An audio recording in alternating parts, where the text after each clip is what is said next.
Hi, my name is Mario, and my background is in law and finance. I have 15 years of work experience in corporate finance, and I recently joined Applied Materials.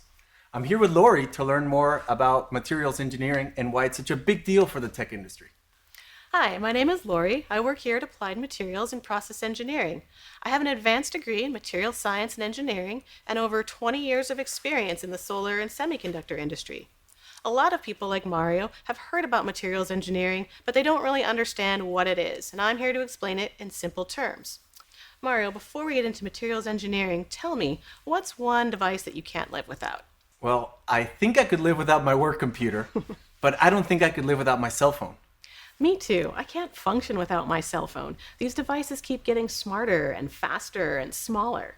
Did you know that today's cell phones have more computing power, meaning they can perform more computations per second than the computers that NASA used to send astronauts to the moon back in 1969? Wow. Yeah. Do you ever wonder what technology makes this possible? What drives these devices? Well, I read enough financial news to have seen the pictures of CEOs holding these devices, right? It must be the microchip. Exactly. Chips are in practically every modern day device. And one reason that they are becoming so powerful is because of materials engineering. Okay, so I've definitely read about materials engineering, but I'm not familiar with the details. Okay, so let's talk about it. All materials have properties, electrical, chemical, thermal properties, and these affect how they behave. Materials engineers understand these properties, and they use that knowledge to design products that meet certain criteria. So let's take an example that most people have experience with. Do you like to cook? I'm Peruvian, so I love to cook. Great. Think about the pots and pans in your kitchen. They could be made from a lot of different materials: copper, stainless steel, cast iron. All these materials have different properties, and so they cook differently. So let's start with copper. Copper is an excellent conductor of heat. It has a high thermal conductivity.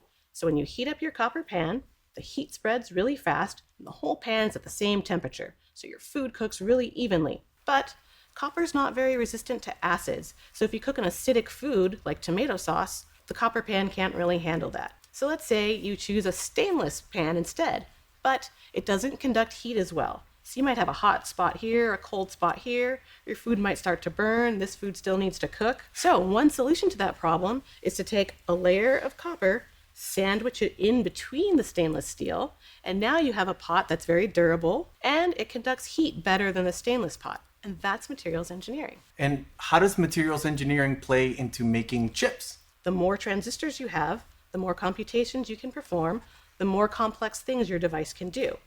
But to fit more transistors on the chip without your device becoming really big, you have to make the transistors smaller.